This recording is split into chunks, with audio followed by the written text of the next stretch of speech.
Sawadee-kap. Hello and welcome to Daily Wisdom, Walking the Path with the Buddha. Today is our group learning program, and we're in chapter 4 of this book titled, chapter 14 of this book titled Developing a Life Practice, The Path That Leads to Enlightenment. This chapter is titled Cultivating Healthy Mental States, Loving Kindness, Compassion, Sympathetic Joy, and Equanimity. Here you're going to learn about these 4 healthy mental states that you can cultivate in order to eliminate specific symptoms in the mind. This is where the Buddha gets the reputation oftentimes of being like a doctor, where there's certain prescriptions in the mind, there's certain symptoms in the mind, and then he provides a certain prescription in order to antidote that particular symptom. Well, the Buddha is oftentimes referred to that way, but through learning and understanding these 4 healthy mental states, you can be your own doctor. And that's what you're going to ultimately need to do in order to move the mind to this enlightened mental state where you understand certain symptoms that are unwholesome in the mind, and then you know the antidote or the prescription to apply in order to arise the wholesome mental states. So I'm going to be sharing with you content from chapter 14. And remember, you can get these books from downloading them from our website, buddhadailywisdom.com. You can get them for free. You can take it and go print it. You can order printed versions on Amazon, or you can get printed versions here at the temple in Chiang Mai. So as we go in our class today, you're welcome to ask any and all questions as I share this content with you. You can ask questions in Facebook, YouTube, or Zoom by putting your questions in the comment section. Or in Zoom, you can raise your hand electronically and ask any questions or follow-up questions directly. I'm going to use some visual aids to help me share this content with you. And then, as I mentioned, as we go, feel free to ask any and all questions. So I'd like to welcome you to our class today and share with you that what I'm going to be teaching you, I refer to as cultivating healthy mental states, but you will oftentimes hear people refer to this as the Brahma-viharas. The history of this word Brahma-vihara is that during the lifetime of the Buddha, there were what was called Brahmin priests. And these Brahmin priests, today we might just consider them Hindu priests. And these Brahmins were doing rites, rituals, ceremonies, worship. They were praying to God. The thought was that if people came to these Brahmin and paid them money, they would do a rite, ritual, ceremony, and worship on those people's behalf, and then their life was supposed to get better. But the Buddha understood that this wasn't actually true, that this doesn't actually work, because he understood this cause and effect, or action and result, the natural law of karma. But nonetheless, these Brahmin priests were very popular during the lifetime of the Buddha, and a lot of people were convinced that they couldn't pray to God, that they needed to go to this special class of people that they would then pay money to, and then they would go home, and this person was supposed to then pray or do some kind of rite or ritual or ceremony or worship, and their life was supposed to get better. So the Buddha taught this natural law of karma and how to train the mind and how to move the mind to this enlightened mental state where you start to understand the natural law of karma, of cause and effect, and you can cultivate wisdom to make wise decisions on your own that then produces wholesome results in your life, that you're not dependent on this group of people to do something for you, because this oftentimes bred corruption, that sometimes people would come, maybe it was one price, maybe $5 today, but maybe tomorrow they would charge $10 or $15 or $20 for the same thing. And these people felt like they were stuck and locked in because they were taught that they couldn't actually improve their life, that they were reliant and dependent on this group of people to perform these kind of ceremonies. So this word Brahma-vihara, where it comes from, is these are teachings that these Brahmin priests were actually sharing. And the Buddha incorporates them into his teachings because the Buddha developed this entire package of teachings that could be shared in such a way that would liberate your mind. But there were certain teachings like the natural law of karma that was already being taught during the lifetime of the Buddha, just like the Brahma-viharas were already being taught during the lifetime of the Buddha and before him. But when he brought it into his teachings, he brought such a clarity to it that then people could understand it and practice it to be able to see the real results of this enlightened mind. So the Brahmin priests, while they were doing rites, rituals, ceremonies, and worship, they were also teaching a little bit of moral conduct. And they were teaching about loving kindness, compassion, sympathetic joy, and equanimity. And they refer to it as Brahma-viharas because the word Brahma during the lifetime of the Buddha means God. and vihara means abode or dwelling. So the Brahmin priests were teaching these 4 healthy mental states as a way to dwell with God or be with God. This isn't the way that the Buddha presented it. He didn't teach it that way. He taught about God, but he didn't make God a central role in his teachings because God's not the one who determines whether you attain enlightenment or not. It's based on your individual decisions. But during the lifetime of the Buddha, there was belief in multiple gods. So people sometimes refer to these as Brahma-viharas or the Brahma-viharas. So you understand where the origin of that word Brahma-vihara comes from. But I refer to them as the 4 healthy mental states. And that's what I'm going to help you learn, because by learning what these mental states are and the solutions that they're applying in terms of remedying certain unwholesome qualities in the mind, you can actually apply these particular mental states and actually help to remedy and provide solutions to specific issues that you're having in the mind in the unenlightened state. So I'm going to teach you what each quality is. I'm going to teach you what it remedies, and I'm going to teach you how to cultivate it in the mind so that you can then practice it on a daily basis, because that's where you're really going to see the real results in developing your life practice. It's one thing to learn intellectually, but it's another thing to start reflecting on the teachings and seeing the truth in them, and then a whole nother thing to start practicing the teachings, and that's where the real transformation of the mind is occurring. So I'm going to help you do the intellectual learning and the reflection so you can see the truth of how these healthy mental states are antidoting certain symptoms in the mind, but then you're going to need to apply them in practice to see the real results. So this first healthy mental state is called loving kindness. Some people might refer to this as metta. Metta is the Pali word. I teach in all English except for 2 words. There's still 2 words in Pali that I still need to use, which are the jhanas and kama. These are 2 words that don't translate to just one English word. So here I use all English, but you might hear some people refer to this as metta. So I share that with you, and I share that in the book so that as you're talking with people from various communities, if they're using the word metta, you'll know what they're referring to, which is this mental quality of loving kindness. What loving kindness is active goodwill towards all beings without judgment. It's a genuine interest in seeing all beings be well. This is how you antidote anger, hatred, ill will, and those lesser versions like irritation, annoyance, agitation, animosity, bitterness, resentfulness. By the time you get to enlightenment, you don't even have the slightest dislike in the mind. When there's craving, desire, attachment in the mind, where there's certain things that you want and expect and you're longing and yearning for, when somebody does those types of things, you might get happy or excited or elated about the fact that you're around people that maybe agree with you and do the things that you do. But when you have certain cravings and people do things that you disagree with, you might get angry or annoyed or frustrated or irritated, or you might just have dislike towards somebody. But by the time you fully cultivate loving kindness in the mind, you won't even have the slightest dislike towards other beings in no way whatsoever. You will have this loving kindness or this active goodwill towards all beings without judgment. The reason why I include without judgment in this particular definition is because oftentimes people are taught to not practice certain wholesome qualities until you see other people practicing certain wholesome qualities. You might have been taught, don't respect others until others respect you first. Well, if you've been taught this way, you might be holding back your respect or holding back your politeness or holding back your loving kindness, looking to make sure other people are practicing that first before you decide to be respectful or you decide to be loving and kind. Well, if everybody in the world was practicing that I'm not going to respect you until you respect me, and then somebody else is saying, well, I'm not going to respect you until you respect me, then the whole world is kind of locked in this logjam and nobody's respecting anybody.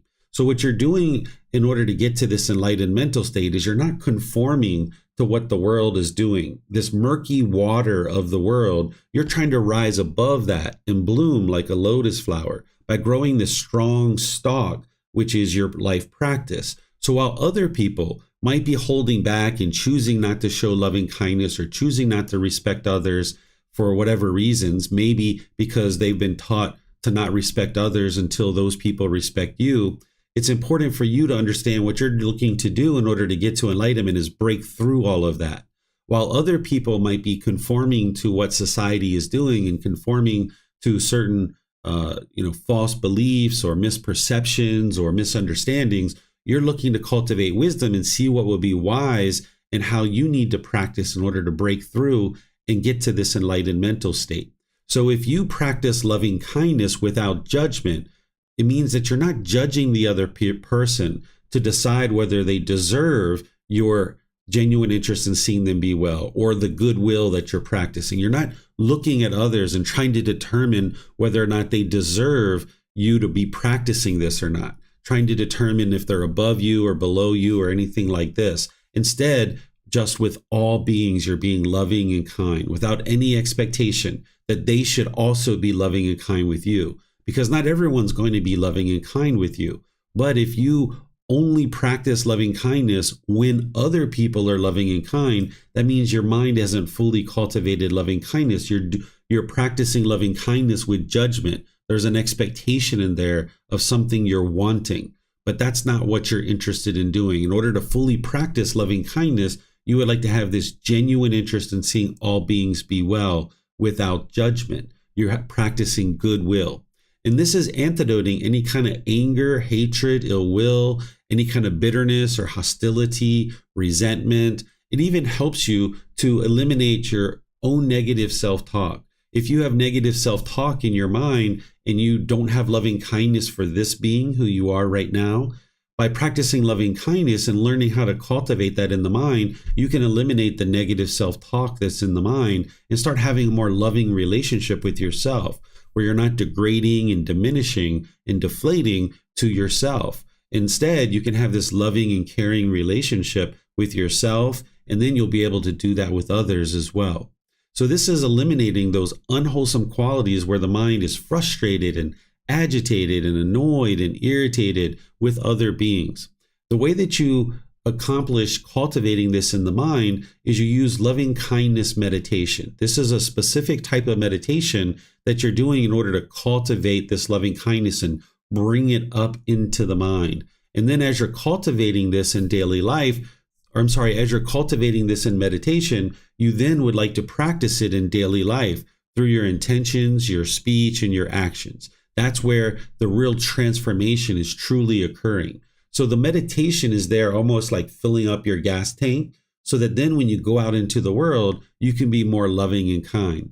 I teach this meditation as part of our group learning program and other various courses and retreats that I teach, where you sit in meditation doing some breathing mindfulness meditation first, focusing on the breath, but then you do these affirmations. And the affirmations that you do, you start with yourself. You think in the mind, may I be peaceful. And you do that on the out breath. And then as you breathe in, on your next out breath, you think in the mind with the affirmation, may I be safe. And then you breathe in, and then on the next affirmation, may I be well. And then finally, the last affirmation is, may I be free of all discontentedness and the suffering it causes. This is essentially rewiring the mind to be loving and kind towards this being who you are now. You need to start with loving kindness for yourself. Then you create these successively wider and wider rings until you ultimately get to all beings. These successively wider and wider rings, some ways that people like to structure this is they start with maybe 2 rings or so of people that you already have loving kindness for. Maybe your parents or your siblings or your life partner or your children. You include them in your meditation. You might say, may mom and dad be peaceful. In the mind, you're doing this quietly. Or if it's your life partner or your children, you might actually name them with their actual name. And you go through all 4 statements, and then you go wider and wider and wider and make wider rings.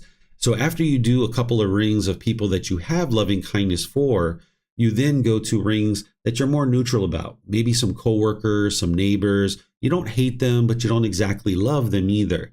You don't have this overwhelming interest in seeing them be well. You don't have this genuine interest in seeing them be well and have active goodwill towards them. So you might put 2 rings of those types of individuals in there. But then ultimately you would like to get to some rings of individuals that you do have anger towards, you do have hatred towards, you do have resentment towards, or you do have dislike. It may be people that are currently in your life, or it may be people who are long in the past. They might even be dead. If your mind is holding on to anger and hatred and thinking that you're somehow getting back at this person, and this is how you're going to teach them a lesson by holding on to your anger, it's actually not helping you at all. It's not hurting that other person even. This philosophy or this thought of holding on to anger in order to hurt somebody else, it's like holding a hot coal in your hand and trying to burn somebody else. The only person that's getting burned is you. So by holding on to resentment and animosity, even if people are long in the past and you'll never see them again, this is only plaguing your mind. Your mind's holding on to this ill will, and now it's going to come out towards other individuals during your daily life. So you would like to liberate your mind and get freedom from this ill will, this anger, this bitterness and hostility that's in the mind. So it's this meditation that allows you to be able to do that. And ultimately, as you go through all these various affirmations, you eventually get to all beings, where you don't leave anybody out. You might say, may all beings be peaceful. May all beings be safe. May all beings be well and free of discontentedness and the suffering it causes. You do this very slowly on the out breath. You can see recordings where I've done this before, or you can attend classes on Wednesdays where I do loving kindness meditation with students. So you can learn this loving kindness meditation and incorporate it into your practice, because you're going to need to build up your meditation practice to 2 or 3 meditations per day for 30 minutes or more. And oftentimes this takes 6 months, a year, or 2 years to be able to build up to that. So wherever you are now, you just start there, but gradually build up to the point where you're practicing 2 or 3 meditations per day for 30 minutes or more. And out of the 2 or 3 meditations, you'd like at least one of them to be loving kindness meditation.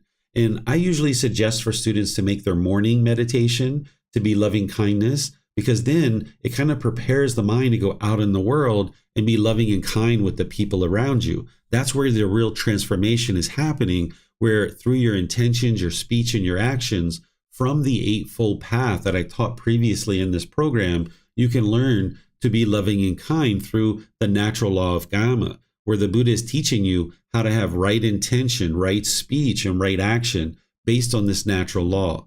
Because as long as you put anger and hatred and hostility and animosity out, that's what's going to come back to you.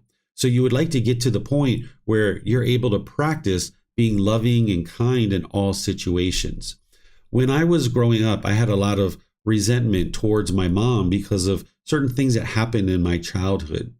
When I was growing up, there was all kinds of hostility and bitterness in our family, and our relationship all throughout my childhood and my early adulthood was very hostile, and it was very difficult. And every time my mom and I would be around each other, it was only a matter of time before something exploded and we would be bitter and harsh and hostile with each other. So I started doing this meditation and training my mind to cultivate this loving kindness. And each day as I did this meditation, it helped to transform the mind. But then I needed to transform my intentions, my speech, and my actions when I was around her. So rather than continuing to be bitter and harsh and hostile, I changed the mind so that then I could interact with her in different ways through my intentions, my speech, and my actions. Where in the past, if mom would pick up a rubber ball of anger and hatred and throw it around the room, I would pick up that rubber ball and I'd throw it around the room too. And then she'd pick it up and throw it around, and I'd pick it up and throw it around. And next thing you know, we've got this big explosion and a big argument, and we'd be really angry at each other for a really long period of time.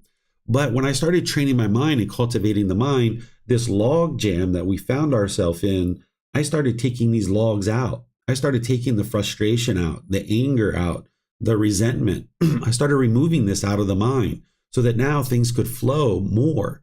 And now when we were around each other, if mom picked up the ball of anger or something else and threw that around, I would just watch it roll to the corner. where in the past, I would be bitter and harsh and hostile back to her. I chose not to do that anymore. So if we were talking on the phone and she was saying something bitter and harsh and hostile, where in the past I would be bitter and harsh and hostile right back. Instead, I would choose to be loving and kind. And I would just pause and I would say, Mom, I'm going to get off the phone now and let you think about what it is that you just shared. I realize that in the past I've been bitter and harsh and hostile with you, but I'm choosing to no longer do that. I value our relationship too much in order to be bitter and harsh and hostile with you. So I'm going to get off the phone and let you think about what it is that you just said, and then we can talk another time. And then I would say, I love you, Mom, and I would get off the phone with her. And sometimes I would wait 3 months or 6 months before we'd have another conversation. And each time I did this with her, as we would come back together, she would be a bit more loving, a bit more kind, a bit more friendly. That by the time she died in 2017, there was no animosity, no bitterness or hostility between us. It had been many, many years of having a healthy relationship.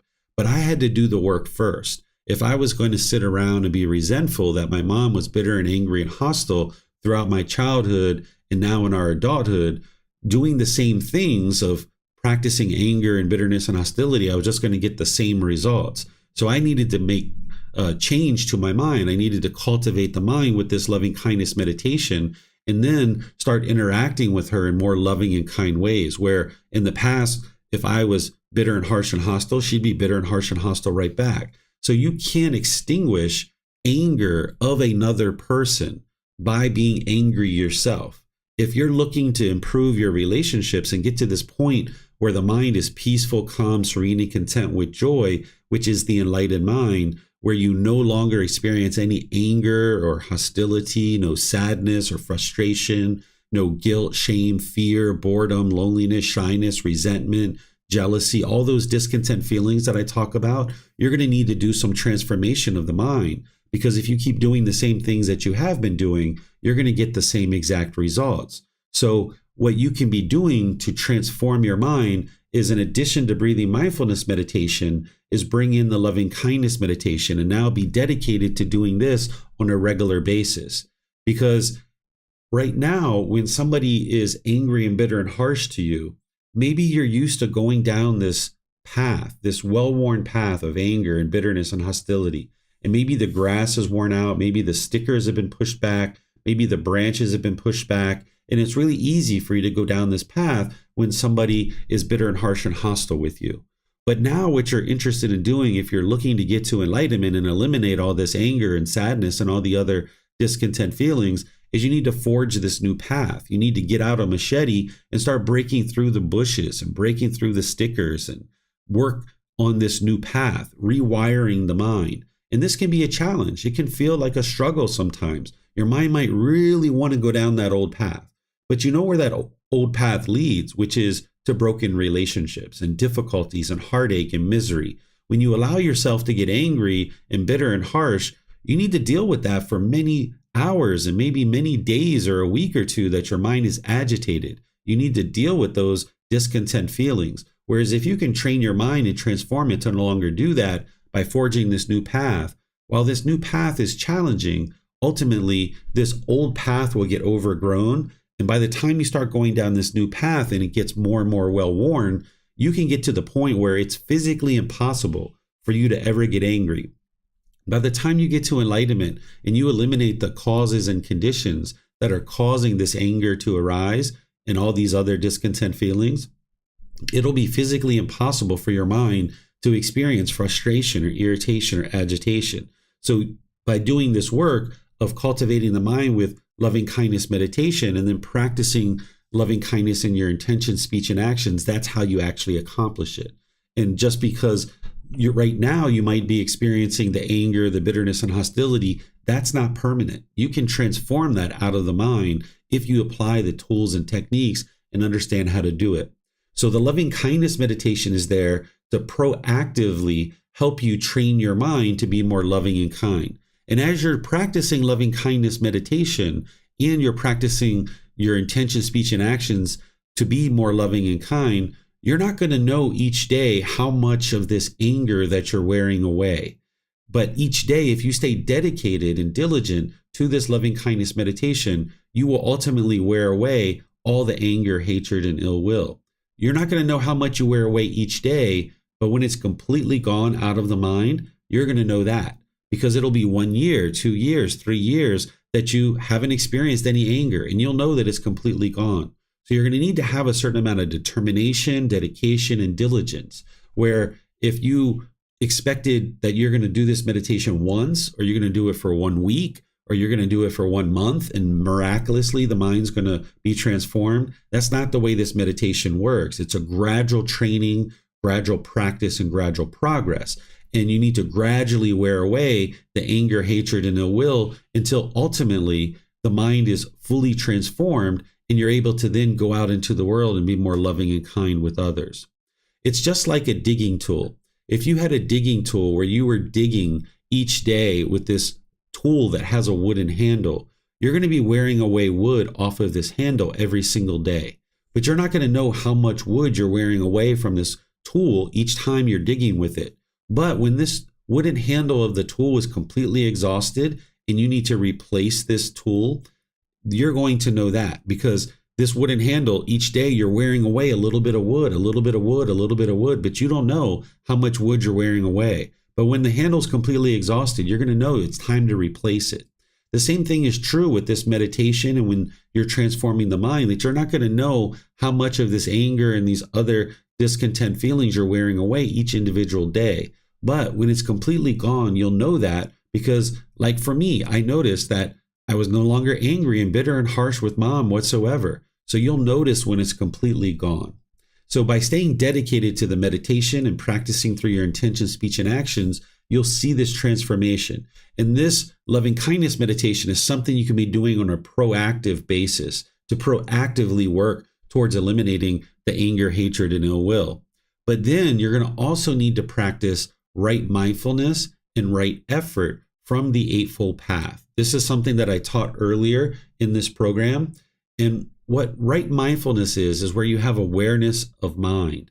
It really goes down into the 4 foundations of mindfulness, where you're aware of the bodily sensations, you're aware of the feelings, you're aware of the condition of the mind and the mental objects. But when you first start practicing right mindfulness, you might just think about it as awareness of mind. So if you have awareness of your mind and you're noticing that the mind's starting to become angry or frustrated or agitated or some other discontent feeling that is described here as part of the problem in the mind, then you can apply right effort to cut that off and eliminate it from the mind, and then arise this loving kindness where you bring in this active goodwill towards all beings, this genuine interest in seeing all beings be well. This is where you can see the symptom with your mindfulness, and then with right effort, you can apply the antidote or the solution. This is where you're becoming your own doctor. That it's not just the Buddha who can be described as a doctor who sees symptoms and then applies a prescription or an antidote, but you can be the very best doctor on your own if you're cultivating the mind. So with breathing mindfulness meditation, you're developing that mindfulness, that awareness of the mind, so that when you notice the bodily sensations associated with anger, and that's starting to arise, you're noticing tightening in the chest, pain in the heart, maybe tightening in the throat, maybe heat in your face or pressure in the skull. When you're starting to notice those bodily sensations, that's the bodily sensations of the 4 foundations of mindfulness that your mind is now cultivated this awareness of. These bodily sensations are an early warning system that's alerting you that, hey, you're about to get angry. You've got a few seconds here that you can take some action and you can preserve the mind and not allow the mind to get angry. Or if you don't catch it as a bodily sensation, your mind's going to become angry. So this is like an early warning system for you. You can redirect the mind and take it in another direction. You can cut that off and let it go. And if you're training the mind and breathing mindfulness meditation regularly, it'll get easier and easier for you to redirect the mind or cut it off and let it go internally. This isn't suppressing the thoughts or suppressing the feelings. Sometimes people think that's the case when I'm teaching this. You're not suppressing the feeling. What you're actually doing is you're catching it before it even becomes a feeling, when it's just a bodily sensation, and you're cutting it off and letting it go before it's even become a feeling. So you're preserving the mind and protecting the mind so that it never actually gets angry. Because if you miss it as a bodily sensation, it's then going to become a feeling in the mind. And now you got a real problem to deal with. You can still cut it off there, but it's a lot more challenging than when it was a bodily sensation. If you don't cut it off as a bodily sensation and a feeling, it's then going to start affecting the condition of the mind, where now you're going to be angry for a few hours or a few days. Have you ever been angry for like a week or two, or agitated for a week or two? Of course you have, right? So you're interested in eliminating that, because the bodily sensations are going to move into a feeling, and then that feeling is going to affect the condition of the mind. And now that is going to feed this mental object of anger, hatred, and ill will. So you can transform all of this by cultivating right mindfulness or awareness of mind, and more specifically, those 4 foundations of mindfulness. And by being aware of those bodily sensations and cutting them off and letting them go there before it becomes a feeling, this is like if you were going to take a boat from the US to England and you were trying to cross the ocean, you would like to prevent the water from ever coming into the boat. Because once the water comes into the boat, you've got a real problem to deal with. You've got to get rid of this water and you've got to get it out of the boat. But if you can prevent the water from ever coming into the boat, you've preserved your ability to safely travel from the US to England. So the same thing is true, that if you can catch these bodily sensations sooner and sooner and cut them off and let them go, you'll preserve the mind and you can keep on going in your day where you can remain peaceful and remain joyful. And if you do this enough, where you're meditating with breathing mindfulness meditation, loving kindness meditation, you're practicing mindfulness in your daily life and cutting off and letting go anytime any of these feelings are arising, and through your intention, speech, and actions, you're being loving and kind, you ultimately will get to the point where it's impossible for your mind to be angry. You've removed the causes and conditions that are producing this anger, and now your mind won't get angry anymore. You won't even notice the arising of bodily sensations associated with discontent feelings, because there's no longer any causes and conditions in the mind. The pollution that is causing the mind to experience anger has been eradicated. So this is how you do this with loving kindness meditation. And I talked a little bit there about breathing mindfulness meditation because that's important as well. The breathing mindfulness meditation in generosity is helping to bring the cravings, desires, attachments down. We talked about this last week, where the mind has this longing and yearning and chasing after the objects of its affection. If you get what you want, you get pleasant feelings. But if you don't get what you want, you get those painful feelings. Those painful feelings like sadness, anger, frustration, and others. Well, by practicing loving kindness meditation and generosity, that's going to bring down your cravings, desires, attachments. So automatically, you're going to have less anger in the mind. But there is a pollution of mind called ill will, this deeply rooted mental object that needs to be broken up and uprooted and removed from the mind. So it's loving kindness meditation that's going to do that for you. And then practicing loving kindness through your intention, speech, and actions in daily life, while you're supporting that with your right mindfulness to be able to identify when these unwholesome qualities are arising, and then apply right effort to eliminate the unwholesome quality and cultivate the wholesome quality, bringing in the loving kindness. So anytime you see that the mind's angered or frustrated or agitated or annoyed or having dislike, if you're noticing that starting to arise, cut that off, let it go, redirect the mind. Don't allow the mind to stay wired in that way. Don't allow the mind to keep going down this path of bitterness and hostility and animosity, because that ends with broken relationships. Get out your machete and start forging this new path. Because as long as you keep pushing people aside, as long as you're bitter and harsh and hostile with people, or you're putting your expectations on people, trying to control them to do things your way, you'll keep having difficulties in your relationship.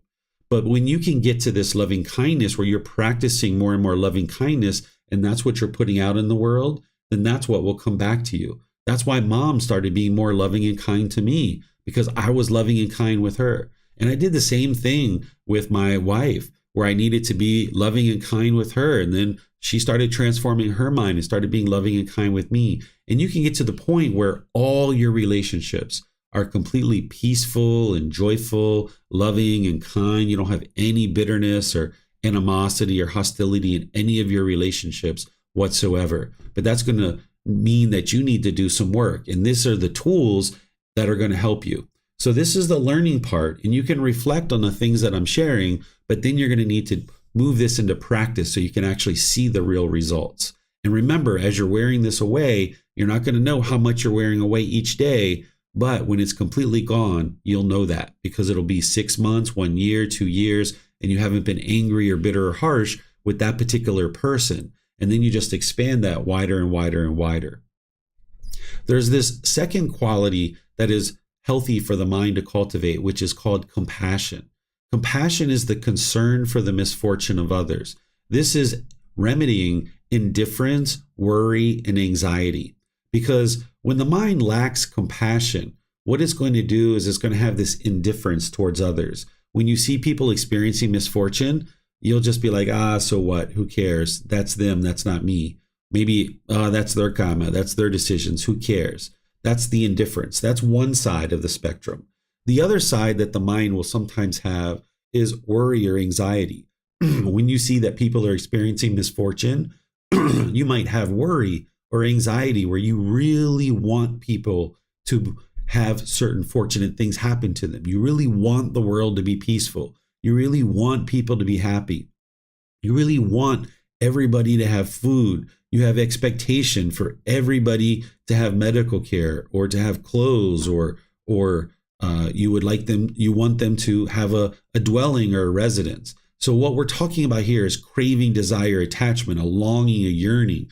If you're wanting it really badly, when you see situations where people don't have it, you might be worried or have anxiety. But then on the other side of this, if you have indifference and you could care less what happens to people, whether they have food or shelter or clothing, you could care less. On either side of that, your mind is not peaceful. Your mind is not joyful. You're not practicing in a wholesome way. So what compassion is doing for you is helping you to bring your mind to the middle where you can practice having concern for the misfortune of others, where you understand that other people are experiencing misfortune and you have concern for them.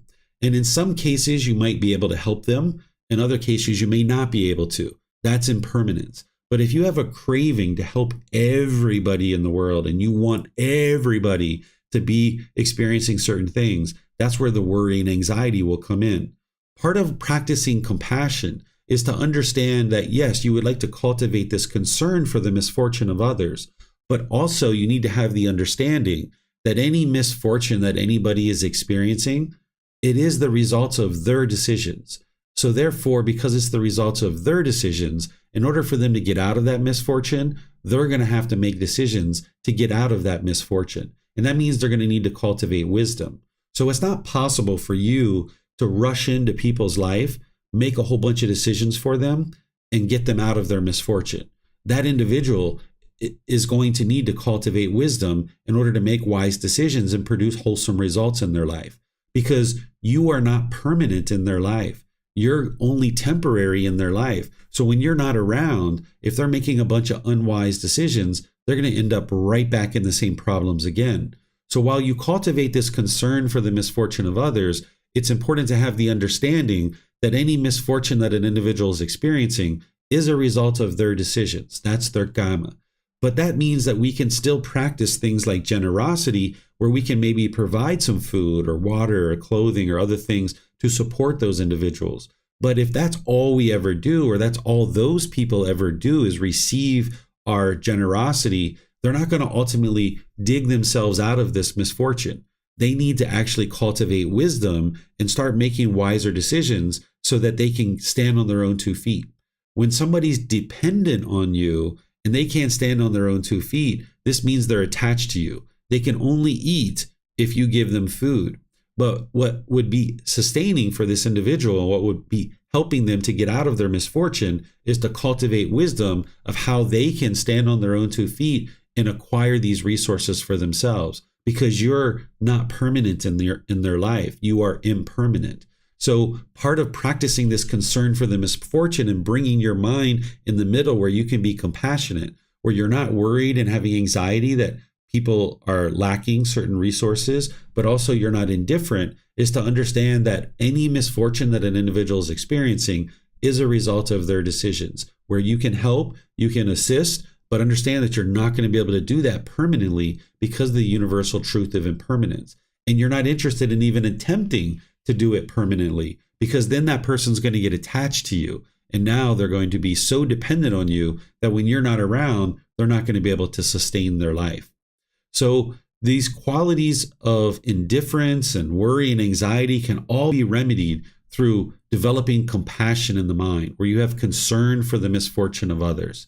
And the way that you cultivate this is in the same way that we talked about with loving kindness, that with your mindfulness or your awareness of mind, wherever you see these unwholesome qualities of indifference, worry, or anxiety arising, you notice that with your mindfulness or your awareness of mind, and then you apply right effort, where you have the initiative, the motivation to be able to cut that off and let go of those unwholesome qualities. So you're going to need to cut off and let go, eliminating and abandoning the unwholesome qualities, and you're going to need to apply the right effort to cultivate the wholesome quality of compassion.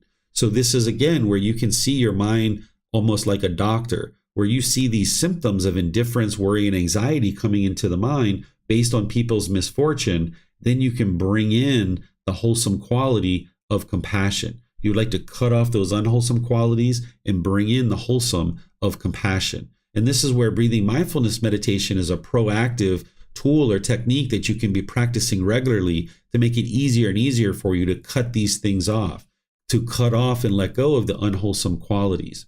When you're practicing loving kindness meditation and you're practicing loving kindness in daily life, this tends to create more compassion in the mind, but there's also this compassion that you need to understand individually from loving kindness meditation. So you'll notice that as you're practicing loving kindness meditation and you're practicing through your intention, speech, and actions to have more loving kindness, that compassion kind of naturally arises, but you need to be aware of the symptoms of indifference, worry, and anxiety so that whenever you see those arise, you can cut them off, let them go, and bring in the concern for the misfortune of others, which is the compassion.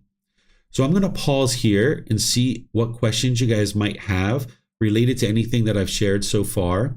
You can ask your question by putting that into Facebook, YouTube, or Zoom, and I'll see that in the comment section. Or in Zoom, you can electronically raise your hand and ask any questions or follow-up questions directly. Biplab, I see you rose your hand. If you'd like to ask your question, you can go ahead, sir. Thank you, teacher. Sir, my question is, how can one cultivate loving kindness to unwholesome persons like killer or cheater and others who speak unwholesome way? Okay. It is not difficult to. Sure. So you're going to need to understand and eliminate the craving of wanting other people to be a certain way. So if somebody's hostile or bitter or they're hateful towards you, oftentimes in those situations, it's best to just walk away. That's the best thing to do. Just ignore it and just walk away, because you're not going to solve that person's anger or hostility or bitterness by saying something to them. If you go back to right speech, where you learn the 5 factors of well-spoken speech, the Buddha teaches you through the natural law of karma that the very first factor of having the 5 factors of well-spoken speech is to speak at the proper time. When somebody else's mind is angered and bitter and hostile and harsh, it's not the right time to talk. It doesn't matter what you say, you're not going to be able to get through to that person. You can't stop them from being angry because you're not the one who's causing their anger. So there's nothing you can do to stop them from being angry. So oftentimes the best thing to do is just walk away. And now, don't cling to this experience. Don't hold on to this experience so that the next time you see them, you're bitter and harsh and hostile to them. Instead, you just let it go. You just realize this is their craving, this is their anger, this is their ignorance. It has nothing to do with you. They're causing all of this themselves, and you're just going to go away and give them the space to be able to solve and let go of their anger. And then you see them a few hours later, a few days later, a few weeks later, you just smile and say, hello, how are you? And you be loving and kind. Or if this person is so bitter and so hostile, you might choose to no longer have a relationship with this person. But if you're experiencing painful feelings as a result of somebody being bitter and harsh and hostile, those painful feelings are being caused by your own cravings, your own desires, your own attachments, your own wants. It's not the other person that's causing that. So you're not going to solve any problems by allowing your own mind to be angry and bitter and harsh. That's just going to keep the problems going. So you can just choose to move on. You can choose to ignore it. And then if you happen to see that person again, just smile, say hello. And you need to decide through discernment, wise decision making, whether or not you're going to have a long-term relationship with this person or not. But just be clear that any painful feelings that you experience, it's a result of your cravings, desires, attachments, not what the other person is saying.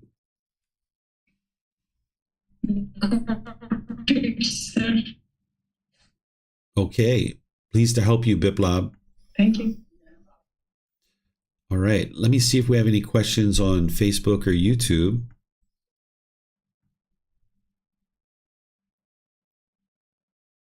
Okay. I'm not seeing any other questions anywhere. So let me move on to the next two qualities to understand what they are and then what they're antidoting and how to cultivate them. Here I'm going to teach you about sympathetic joy and equanimity. Sympathetic joy is joy for others' success, even if you did not contribute to it. This is going to antidote envy, jealousy, and pride as well. Let me talk first about envy and jealousy, where this is coming in as this is from your own cravings, desires, attachments. If you have a certain craving or a certain longing or a certain yearning of wanting something or expecting something, then you can experience this jealousy or envy arising. So for example, say you're in a work environment and a new position opens up at work and you apply for this new position and maybe 3 or 4 or 5 other people apply for this position as well. And then maybe a few weeks go by, you guys have done interviews, you've done what you needed to do to apply for this new position. And now maybe somebody comes by your desk at work and says, hey, by the way, I got that new promotion, I got the new job. And right away you notice this jealousy arising or this envy arising. Maybe in the past you would say something bitter and harsh, or maybe you would look at them with a strong face or something like this, and it can damage your relationship. But what you would like to do is you would like to now start practicing this sympathetic joy. Because again, if you go down this path of envy and jealousy, it's going to end with broken relationships and difficulties and problems in your life. So you would like to arise this sympathetic joy in that situation where you have joy for others' success, even if you didn't contribute to it. Even if that job was the perfect job, it was so great, it would have been so wonderful for you, you didn't get the job. And that's okay. If you have a craving, desire, attachment for this job, you'll get angry or frustrated or sad when you don't get it. Or you might notice this jealousy or envy when somebody else ends up getting this particular job. So in that situation where somebody's coming to talk to you and let you know that they're being promoted and you realize that you're not, you might notice some jealousy arising. But what you would like to do is just put together as much sympathetic joy as you can. Remember, you're getting out your machete and you're going down this new path. Just like with loving kindness, you're trying to rewire the mind to no longer have these conditioned feelings of envy and jealousy. So now you can go down this new path, but it's going to be challenging. When you first start practicing this, maybe all you can do is smile and say congratulations. And maybe that's all you can do because inside you really have a lot of jealousy. But each time you go down this new path and you get your machete out, it'll get easier and easier. That maybe somebody gets a new house or a new car, or maybe they have some other windfall where they're having something very successful happen to them, or maybe they're going on a holiday. Maybe you've always been interested in going in this one particular place. Maybe you've always been interested to go to Brazil or Colombia or Chile or some other place like this. And now you hear these people are going to those places. And now you realize like, oh my goodness, all this jealousy and envy is starting to arise.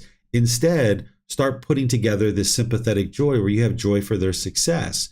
Or you hear they have a new house or a new car or something else. You can say to them things like, oh, congratulations, that'll be really great for you and your family. I'm very pleased for you guys, right? Or that's very joyful that you guys are being able to experience that. And even though you don't feel it 100% inside the mind, if you can just start walking down that path and start getting out your machete and start breaking through some of those stickers and bushes, over time, that new path will get worn out and it'll be easier and easier to go down that path. So put together whatever amount of sympathetic joy that you can to arise this in the mind and start rewiring the mind so the mind doesn't stay wired with this envy and jealousy anymore. And then this pride can also come into the mind too, where maybe you're teaching somebody something or something and you really want them to be successful. Or maybe somebody is successful and you didn't actually help them, but they're successful on their own. And you notice a certain amount of pride in the mind. This sympathetic joy can actually help to antidote that as well. So this is one of the healthy mental states that you're going to need to cultivate in the mind. And you do it in the same way with right mindfulness and right effort. That wherever you notice with your awareness of mind any bodily sensations associated with envy, jealousy, or pride, you cut that off and let it go, and you bring in this sympathetic joy, this healthy mental state, this quality of mind that you can now cultivate. That this pride has partly to do with your conceit. There's this quality of mind that we call conceit. It's a fetter, it's a taint, it's a pollution or a defilement. And you're going to need to eliminate that. We're going to be talking about that in 2 weeks from now when we explore chapter 16. But here, this sympathetic joy will also help to eliminate some of that pride where you want to take credit for things and you want to be in the limelight. You want everybody to see how successful you are.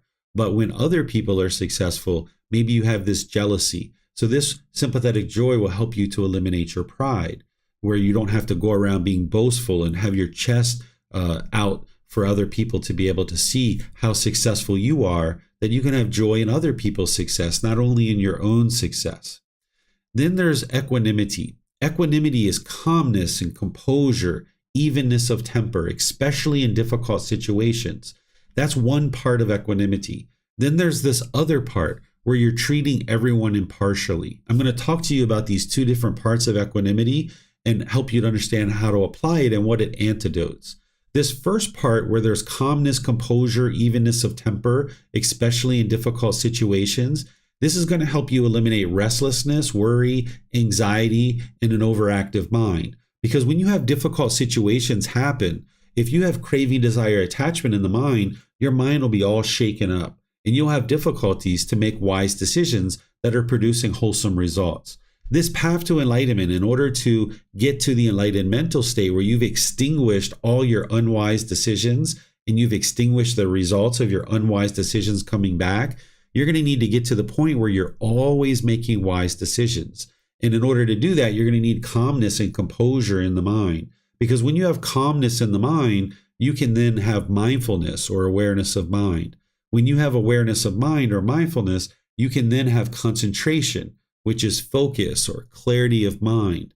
And when you have clarity of mind, you can then access your wisdom, making wise decisions and now experiencing wholesome results. But when your mind is uncalm and shaken up, you don't have mindfulness or awareness of mind. You don't have focus and concentration and that clarity of mind, and you're not going to be able to access your wisdom and make wise decisions.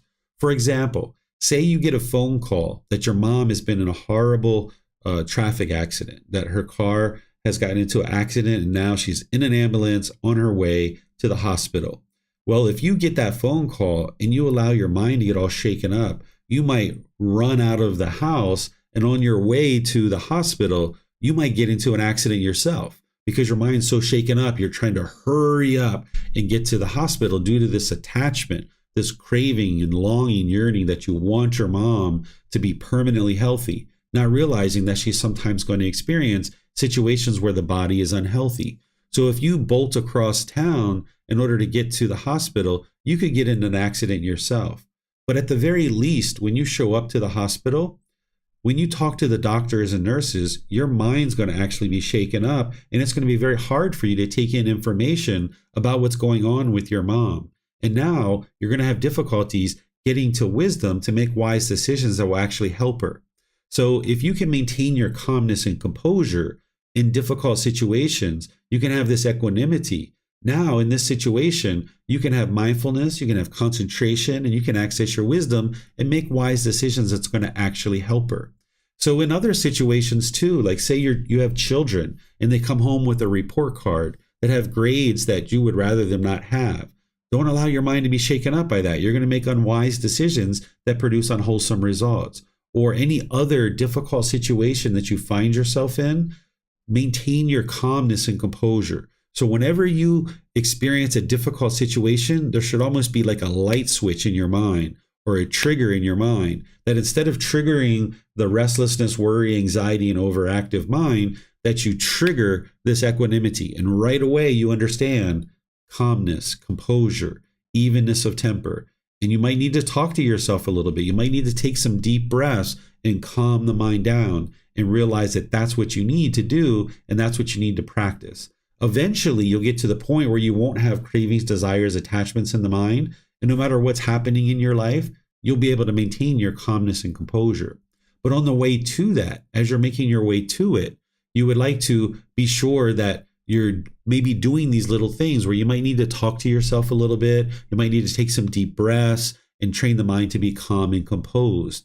And over time, you'll have fully developed this calmness, composure, evenness of temper. No matter what the situation is, no matter how difficult it is, you can maintain your calmness and composure. And therefore, you'll be able to continually make wise decisions that then produce wholesome results. This second part of equanimity is treating everyone impartially. This is where you treat everybody fairly, where what the mind tends to do in the unenlightened state is it has a certain amount of conceit or arrogance or pride or boastfulness. This is the ego, where the mind puts yourself above people or you put yourself below people. And you maybe talk down to people you think are below you, and you talk up to people who you think are above you, and your mind's shaken up and it's uncalm. And your mind has to constantly switch back and forth and figure out, is this person below me, which means I need to talk to them in this way? Or is this person above me, which means I need to talk to them in this way? And this causes a lot of difficulties in the mind. But what you would like to do is just get to one practice where you're just practicing the same way with everybody. You're treating everyone fairly and equally. You can practice right intention, right speech, right action, and all these other qualities and all these other tools and techniques and understanding the wisdom of the path to enlightenment. You can just function the same way with everybody. You're going to have a unique personality and a unique characteristics at different times. But in terms of how you speak, in terms of right speech and right action, you just treat everybody equally. So as long as you're putting people above you or below you, then now you're going to have difficulties in your relationships. So while other people might consider themselves above you, or they might consider people below you, or other people might consider certain jobs or occupations above you or below you, it's important that your mind doesn't do that, that you look at everybody as equal. And this will help you to cultivate better relationships. It'll help you to eliminate arrogance and ego. Because when you have arrogance and ego, people are going to tend to push you aside. They're going to tend to reject you.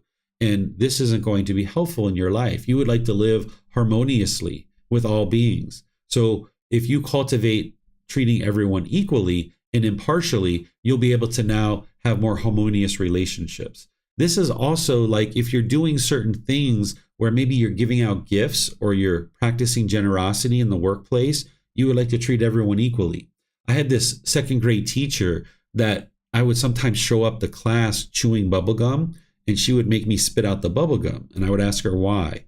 And she said, well, you're the only one chewing bubblegum. If you're going to have bubblegum, you need to bring it for everybody in the class, and then I'll let you chew bubblegum. So she told me this a few times, and I had to spit out my gum. So eventually I got to the point where I was like, all right, I'm going to bring in gum for everybody. So in second grade, I went out and got a whole bunch of gum, and I brought gum for everybody. And she was true to her word, and she let everybody chew gum because I brought gum for everybody.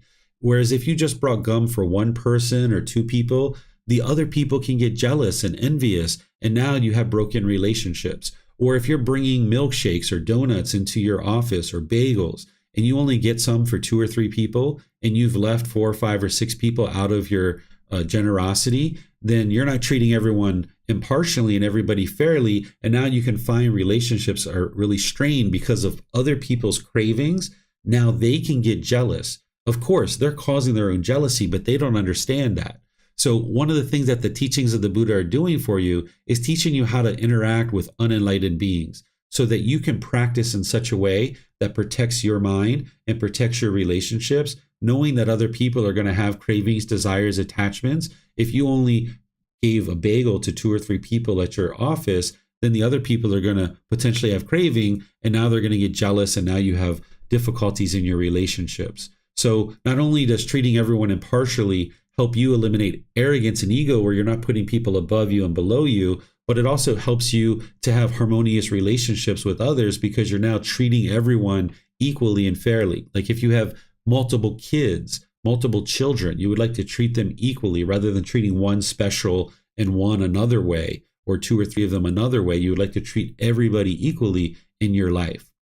In the same way that you cultivate this is the same way that you cultivate all the others, where you look at the mind with right mindfulness. You practice that mindfulness or awareness of mind from the moment that you wake up all day long, and as you're going to sleep at night. You practice this awareness of the mind, that you're aware anytime this restlessness, worry, anxiety, overactive mind comes up, then you right away, bring in the equanimity.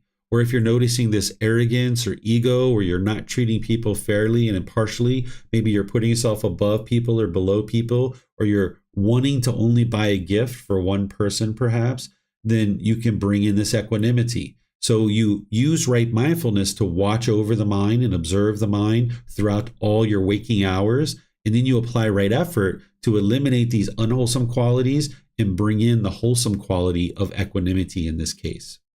So let me see what questions you guys have here. You can put those into Facebook, YouTube, or Zoom. Or in Zoom, you can raise your hand electronically and ask any questions that you like. Looks like Francis has his hand up. If you'd like to go ahead, sir, you're welcome to ask your question. Yeah, I have a question regarding compassion. In a place where I stay, there are a lot of these unfortunate people that are either the handicapped and all that, or they sit on the road begging for food and money. Sometimes when I encounter these people, I have very sadness in my heart. I say that, oh my God, how come they're in this state? In my heart, I just wish for them to be well and happy and safe. Sometimes I do that. Sometimes I give them money and generosity. So I'm not sure why am I doing this. Is it something in accordance to this journey thing? I feel on one hand that I have this sadness towards these people. On the other hand, I also want to wish them well. So what are your thoughts on this one? Yes, the sadness is coming in because of the craving, desire, attachment. It's not coming in because of the compassion. The reason why that's coming in is because the mind's craving. It's not in the middle. It doesn't have this compassion. So you can practice generosity in these situations. That's fine. But you need to eliminate your craving, desire, attachment, that everybody needs to be a certain way. Understanding impermanence, that you live in a world where some people have resources and some people don't. And it would be wonderful if everybody had resources, but that would be a goal, objective, or interest, or aspiration. You'd like to maintain this aspiration where it'd be wonderful if everybody had resources, but you understand that you're only one person in the world and you can't provide resources to the entire world. Each individual person needs to decide for themselves to cultivate the wisdom and ability to be able to have resources. So if you're noticing any sadness, that's because the mind is not in the middle. You're not actually practicing 100% compassion. You can actually have craving, desire, attachment that has, that there's compassion there that is polluted by craving, desire, attachment. So if your compassion is polluted with craving, desire, attachment, where you're longing and yearning for everyone to be fortunate, then the mind's not in the middle, and you'll experience that sadness or frustration when you see those kinds of things. So what you'd like to do is let go of that craving, desire, attachment, and bring the mind more to the middle, where sometimes you can help people and sometimes you don't. You might need to go through a period of time where you regularly don't help people.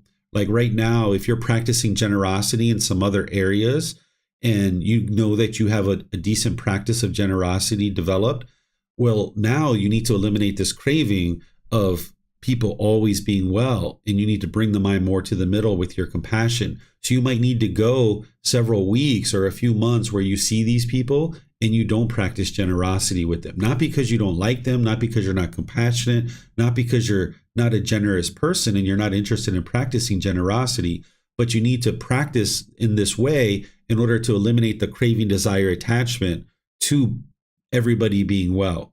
So now if you go a few weeks or a few months where that particular group of people you're not practicing generosity with, and you realize you've eliminated your craving, that you're no longer sad when you see them, now you might decide to start bringing in the generosity again and start practicing generosity with those people again. But you know in that situation that you've gone 2 months, 3 months, 6 months, and you don't see any sadness when you're around them anymore. So you know that you've eliminated your craving. So now you might decide to bring in some generosity in that situation. So you might need to kind of let go of the generosity with this particular group of people for a little bit in order to more fully cultivate the compassion and let go of any craving, desire, attachment that's polluting your compassion.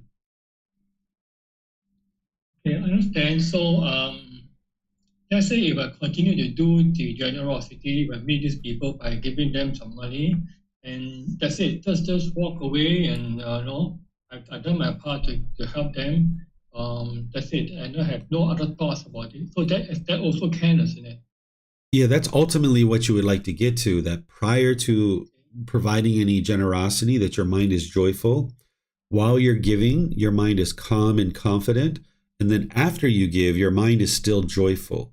Because sometimes after you give, you might be remorseful, or you might have that sadness come in.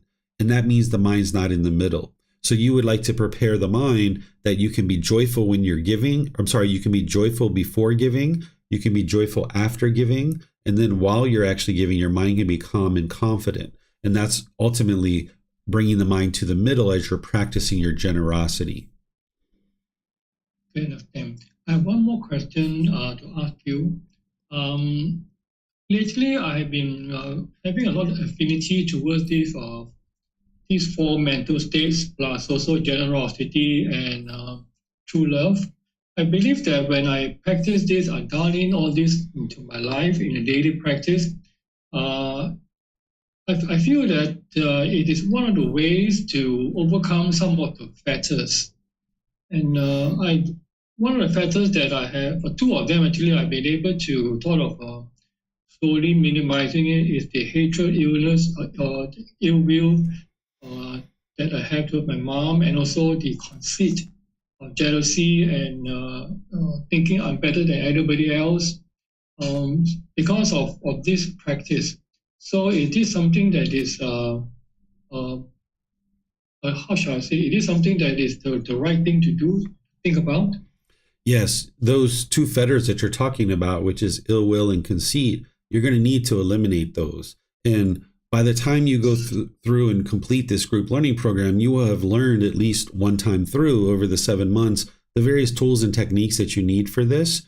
But then it's a matter of doing it on a consistent, ongoing basis to really transform the mind. And some people like to do the group learning program more than one time because it takes time to really absorb what you're learning and then implement it in your practice. But you're going to need to eliminate all the fetters, including the ill will and conceit. So if you're working in that direction, perfect. Okay, thank you so much. Thank you. Yes, you're welcome.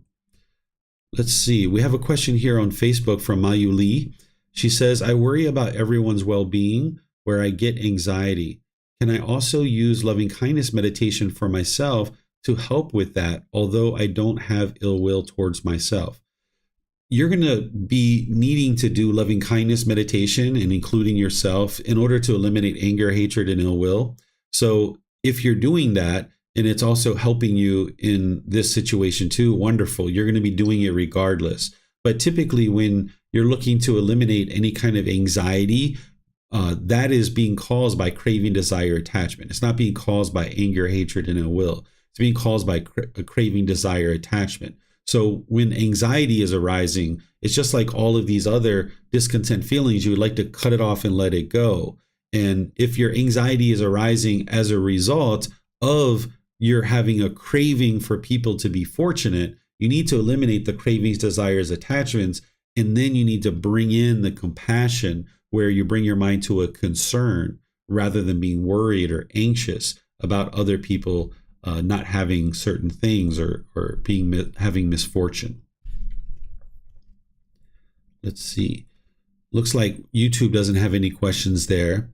So I have one other thing to share with you guys that isn't one of the Brahma-viharas, but I included it in this chapter 14 because it's so important as a healthy mental state, that I share it here in this chapter 14 in the book, and I share it here in the class as well, because generosity is a healthy mental state. It's not one of the Brahma-viharas, but it's absolutely a healthy mental state that you're going to need to cultivate in order to get to enlightenment. Without generosity, you wouldn't be able to actually get to enlightenment because the mind would be selfish and you'd be holding on to things very tightly. So generosity is the readiness and taking the action to frequently give something more than is strictly required in any given situation, such as your time, effort, energy, your financial support, your resources, things like this. It's the giving and sharing.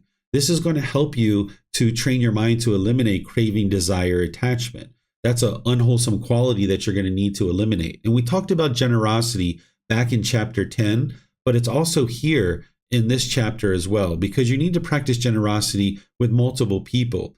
Back in chapter 10, we talked about generosity, practicing it with multiple people, but we also practice it in direction towards supporting the continuation of the teachings of the Buddha, which is called merit. But it's important to understand that your generosity, yes, it's important to practice to develop merit, but you're going to need to practice generosity in all directions. And you need to do that from the middle way as well. And there's multiple things that you can be doing in order to practice generosity. But this should be a daily practice where you're practicing the giving and sharing of more than is strictly required, such as your time, effort, energy, financial support, and resources, without any expectation of anything in return. Oftentimes I suggest to people to do simple things when they first get started, like holding the door. Like if you're walking into a store and you notice that somebody's behind you, you could hold the door for them. But remember, you need to be careful to practice generosity without any expectation of anything in return. Because if you're standing there holding the door with the expectation that somebody's going to say thank you, then when they don't say thank you, you'll be frustrated and you'll be angry and you'll be annoyed. Not everybody's going to say thank you to you because of impermanence. Some people will say thank you and some people won't. But if you have a craving, if you have a desire, if you have a want or an expectation that everybody's going to say thank you as you're holding the door and practicing this generosity, you'll get frustrated. So when you're practicing generosity, it's with no expectations whatsoever. Just understand that you're practicing it in order to enhance your mind. That's the reason why you're practicing generosity. But you don't have any expectation of anything occurring, but you're learning to give and share. This is going to help to eliminate your cravings, your desires, your attachments, any selfishness or selfish desires that are in the mind. And the same thing is you use your mindfulness, that where you see that the mind's being selfish, that you train your mind by applying right effort to cut that off and let it go and cultivate this quality of generosity. Oftentimes when we're children, we're taught to give and share, like our toys or our food or things like this. But we're not really taught why, but we're taught to give and share. And then our parents might kind of incentivize us to do that and guide us to do that as we're growing up. But then as we get older and we're not around those same influences anymore, sometimes the mind with craving can become very selfish. And you might find it's very difficult for you to share with other people. But as you do, you will notice more improvement to the condition of the mind because your cravings, desires, attachments will more easily let go. You'll be able to get this unwholesome quality of craving, desire, attachment out of the mind. There's a certain teaching from the Buddha where he teaches about generosity, and it's very impactful. So I typically will share this whenever I'm teaching about generosity. So I'll read this to you, and then I'll help you to reflect on it for a deeper understanding. So here the Buddha says, "Monks, if beings knew, as I know, the results of giving and sharing, they would not eat without having given, nor would the stain of selfishness obsess them and take root in their minds. Even if it were their last bite, their last mouthful, they would not eat without having shared it, if there were someone to share it with. But because beings do not know, as I know, the results of giving and sharing, they eat without having given, and the stain of selfishness obsesses them and takes root in their minds. What the Buddha is talking about here, where he says, if beings knew as I know the results of giving and sharing, the results that he's talking about is the enlightened mind. If you knew how peaceful, calm, serene, and content with joy the enlightened mind is, if you understood that you'd have focus, concentration, clarity of mind, deep memory, if you understood that you have this blossoming of your personal, professional relationships, you're not even in a bad mood anymore, and you understood that it's generosity, which is one of the catalysts or one of the tools and techniques that are going to help you to get to that permanent mental state where you're no longer experiencing discontentedness. What the Buddha is saying is if you understood the qualities of the enlightened mind and what that means for you on an ongoing basis for the rest of this life, you would not eat without having shared it. If there was someone to share it with, even if it was your last bite, you would still practice generosity in that situation. So that's what he's describing here. So right now, you might have a hard time thinking about what enlightenment is like. You maybe can't even fathom what enlightenment is like. You may not even think it's realistic. But I can assure you with 100% certainty that this mental state of enlightenment is 100% real. And the teachings of the Buddha lead exactly where he said they do, to this enlightened mental state. And it's generosity that's going to help you to be able to get to that. So you're going to need to practice generosity on a daily basis as part of your practice. You can be looking for ways to practice generosity. It's not just giving money, it's sharing your time. If you see somebody drop something on the floor, you can take your time to pick it up and offer it to them. If you're driving in traffic, you can be letting people in front of you without the expectation that people are going to let you in, but you're doing it just because it's the generous thing to do. Maybe you donate blood, right? These are all things that don't cost any money whatsoever. If you're going out for snacks at a snack time or a break time at work, maybe you bring back some extra snacks for your colleagues. This is really going to help you to cultivate your generosity. And you can do this throughout your day in various ways. And it doesn't necessarily need to cost money to be able to do this. You can donate your time and effort and energy helping some charity or some nonprofit or some temple or some teachers that are sharing the teachings of the Buddha. You could be practicing generosity in that way as well. So by cultivating your mind with loving kindness, compassion, sympathetic joy, equanimity, and generosity, these are the healthy mental states that you're going to need in order to move the mind to the enlightened mental state where you can experience that peace and joy permanently for the rest of this life. So this is everything that I have to share with you guys. Let me see if you guys have any questions. You can put those into Facebook, YouTube, or Zoom. Or in Zoom, you can raise your hand and ask any questions that you like.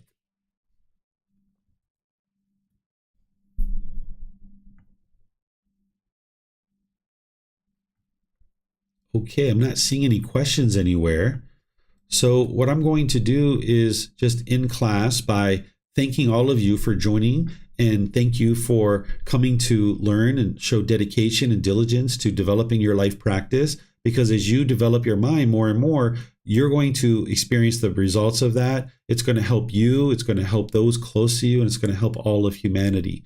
And I'd like to invite you to our future classes. We teach classes on Sunday, Wednesday, and Saturday. And now I'm teaching at 9 a.m. and 9 p.m. on Sunday, Wednesday, and Saturday. So depending on your time zone, it may be actually Friday evening and Saturday morning, or Saturday evening and Sunday morning that I'm actually teaching. I'm live streaming from the temple now, and I'm also live streaming from home as well. And not only am I live streaming the group learning program and the Pali Canon and English study group, but starting in 2024, you're going to see me live streaming and having Zoom open for all the classes and courses and retreats that I'm teaching. So you can come in and learn through Zoom or through any of the live streams where I'm live streaming any of the courses or any of the retreats. So now that we have this equipment at the temple, I can open up to invite all of you guys in for any of the classes, courses, and retreats. As you're moving into the new year, you might be looking for ways to develop your mind, develop your life,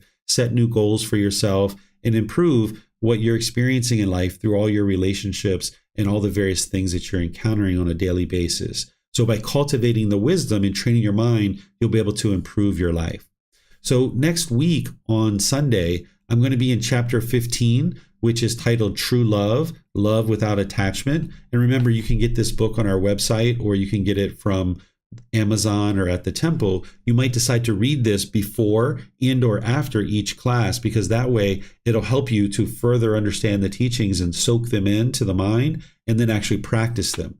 And remember, there's also an audiobook version too, where you can listen to the audiobook, and you can even read the audiobook while you're actually listening to it, because the way that I've done it is it displays the book on the screen while you're actually hearing me read it as well. So that really helps with comprehension and retention of the teachings.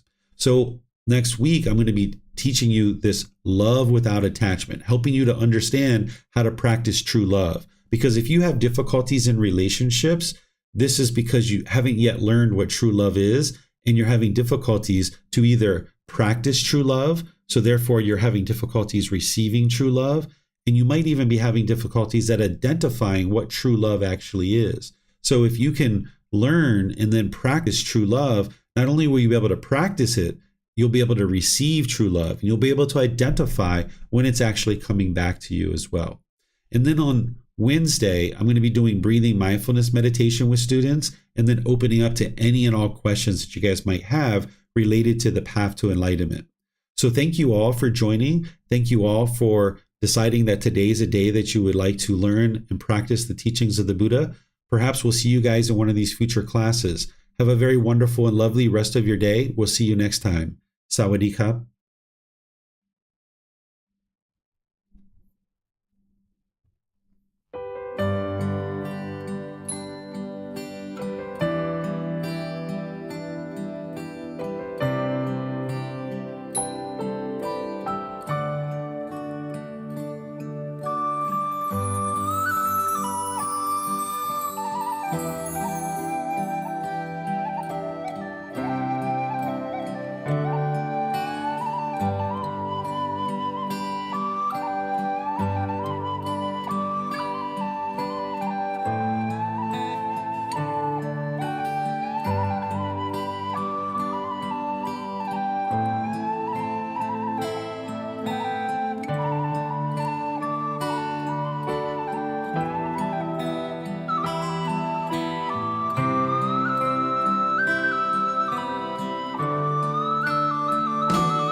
Thank you again for watching. Enjoy your meditation.